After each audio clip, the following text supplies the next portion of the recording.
नमस्कार मित्रांनो, welcome to my mini blog. आज आमची मूवी डेट आहे आणि आम्ही ऑलरेडी मूवीसाठी लेट झालो होतो.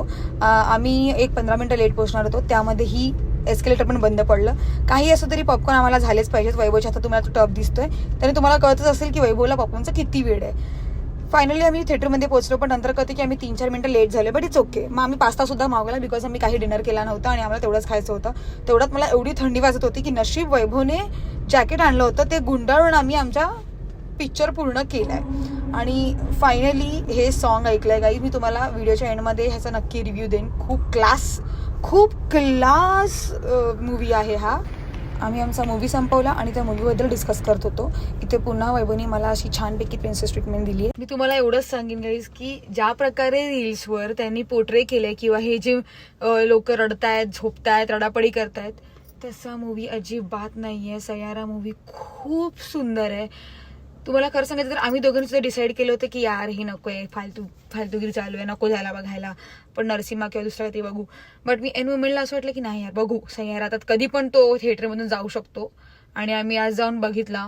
आमचा बेस्ट डिसिजन होता. आम्ही खरंच तो मूवी एवढा एन्जॉय केला दोघंही. म्हणजे मी नाही जास्त, पण वैभव पण इमोशनल झाला बिकॉज त्या मूवीमध्ये त्यांची ऍक्टिंग, ती स्टोरी, त्यांचं प्रेझेंटेशन आणि एवढं सुंदर दिलंय त्यांनी सगळं. वैभव खूप वर्षानंतर असा मूवी आलाय खरंच. आणि तुम्ही जर बघितलं नसेल तर प्लीज गाईज जाऊन बघा. हे फालतू रील्सवर वगैरे विश्वास ठेवू नका. रील्स फालतू नाहीये, जे असे मूवी फालतू प्रकारे दाखवतायत, पोर्ट्रे करतायत की ब्रेकअप अँड ऑल किंवा असं नाहीये. की तुम्हाला तुमच्या पास्टची आठवण येईल किंवा तुम्ही तुमच्या पास्टकडे जाल, पण तसं नाहीच आहे काहीच. फक्त त्यांची प्युअर लव्ह स्टोरी दाखवले आणि जे रील्स वर दिसतंय त्याच्यावर विश्वास ठेवू नका. प्लीज मूवी बघा. खूप. आणि ते दोघंही डिझर्व करतात गाईज तुमचं प्रेम आणि आपलं प्रेम. खूप सुंदर मूवी आहे.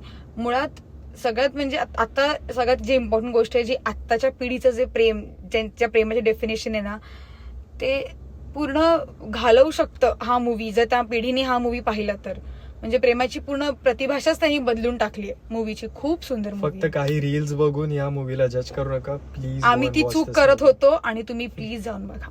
सो आजच्यासाठी एवढंच. Thank you for watching guys. Bye.